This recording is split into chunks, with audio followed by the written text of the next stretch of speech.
Hey guys, Joe here, back to the Word today with a short book review on this work right here, Getting Started, an Introduction to Systematic Theology for Students and Laymen by Dr. R.J. Gore, just out from Greater Heritage Christian Publishing. I finished this short 95 or so page read, and I wanted to share it with all of you. As always, if you like this content, if you find it encouraging, like, subscribe, share this content with others. I'm also going to do a deeper dive video into this work. You can find that link in the video description below. I'm also going to do a written review on my blog that you can follow the link in the description below as well. So with that said, let's go ahead and get into the short, just brief to the basics review of this work right here. Really enjoyed it and wanted to share it with all of you. So first up, who is this for? It says right there on the cover for laymen and for students, but who is this for? It's primarily written for them, but it's equally valuable for everyone. As someone who's graduated from seminary, from an SBC institution, I enjoyed this and got to learn from this book as well. I also want to go on to say that he teaches the content from this book comes from his Systematic Theology 1 class. The author is a professor. He teaches systematic theology over 3 courses, Systematic Theology 1, 2, and 3.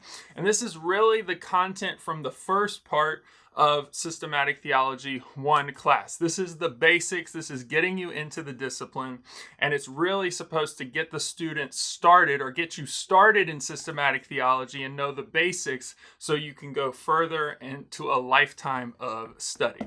Second, who wrote it is Dr. R.J. Gore. I'm going to read right here from the publisher's website. He has a doctorate of ministry from Erskine Theological Seminary, a PhD from Westminster Theological Seminary. So he's the Dean Emeritus and Professor of Systematic Theology at Erskine Theological Seminary.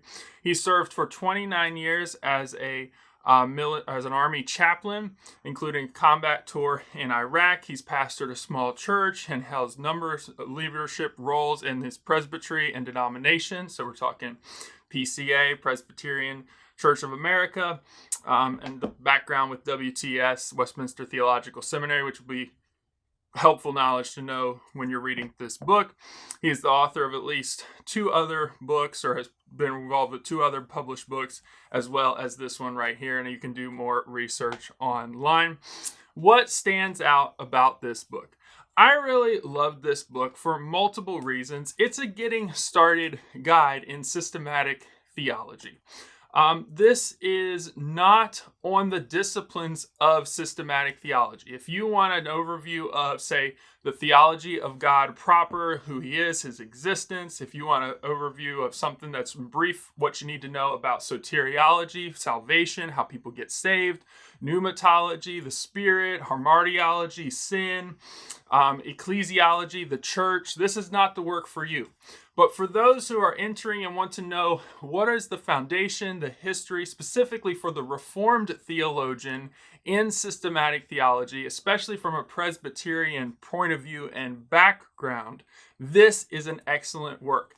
I picked this up, pen in hand, took notes, knowing that I would love the definitions, the clarity, the background, and this book did not disappoint. This is something that's going to be on my shelf and I'm going to pull off for years to come. Even if I don't agree with everything or I come from a different confessional background, I want to know what this says. I'm going to keep returning to it and looking at it and learning more about it. That said, the second thing that really stood out to me is that this book is clear, well-researched, and gets to the meat. This is not supposed to be the end-all, be-all. This is written as maybe some of the first introduction to systematic theology, doing theology systematically in different systems and thinking about things according to that system, where the system comes from, where the disciplines come from, what all feeds into doing that well, and allowing us to let systematic theology answer the questions of our day and influence our practical theology, how we live in a relationship with God. The last thing that stands out, and I was really helpful for as someone in a Southern Baptist church, but really through the Gospel Coalition and Together for the Gospel and through other channels and streams, listens to a lot of Presbyterians and Westminster Theological Seminary. I was glad for the history on Old Princeton, the development of Presbyterian beliefs in the United States, and even some of the development of theological studies in the founding by Machen and others in Westminster Theological Seminary. There was a lot of history things there that I didn't know about, and I had heard those people at different points, but I was glad the way he brought all of them together. And so that really stood out as a benefit of this book. I will say I also really loved at the very end, he has two appendices, one about loci for theology, and then how people organize their systematic theologies. And I found that to be helpful, maybe even worth the price of the book, to just see that on paper. You know, normally, the last thing I'll say is when you enter a systematic, a lot of times what's in this book, which is an overview of the getting started, is covered in the first kind of chapter, introduction, but the author shares briefly how it's done, and they show their way, and then they just move right past it. Dr. Gore has done a great job in this book of showing where the field lies and where the Reformed Systematic Theologian must land, and then he gives a proposal for their method. I really loved it. I think you will as well. And so with that, I'm going to end the review right there. Time, wherever that stands. I don't know how long it was, but those are my short, focused, to the point thoughts on this work. With that being said, I'd encourage you to pick up this book. This is something I am glad that I'm going to have on the shelf for years to come.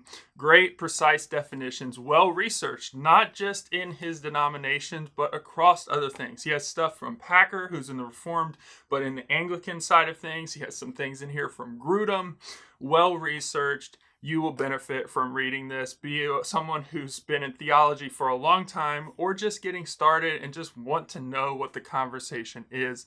You will benefit from this book. Out right now from the Greater Heritage Christian Publishing, available wherever great books are sold. I know they have it on Amazon, Westminster Books, some other places, their own website. Go check it out. Get it today. For those who want a deeper look, thinking about buying this book, and maybe that's not, my pitch hasn't convinced you yet, I'd encourage you to check out my longer video. The link's in the description. I want to dive through and look at the contents of this book, and I'm going to have my notes up as I was going through and just do some summary stuff to follow what this is all about, what the contents kind of are, so you can see that. But I would encourage you to get the book, because I'm not going to give you enough to know what was in there without buying it, because it is that good, and I'm glad that I have this in my library. As always, if you have questions about this work, maybe a video recommendation, suggestion, maybe one of your favorite systematic theology books, I'd love to hear about that in the comments below. Until next time, continue to read, treasure, follow the word. God bless, and I'll see you guys soon.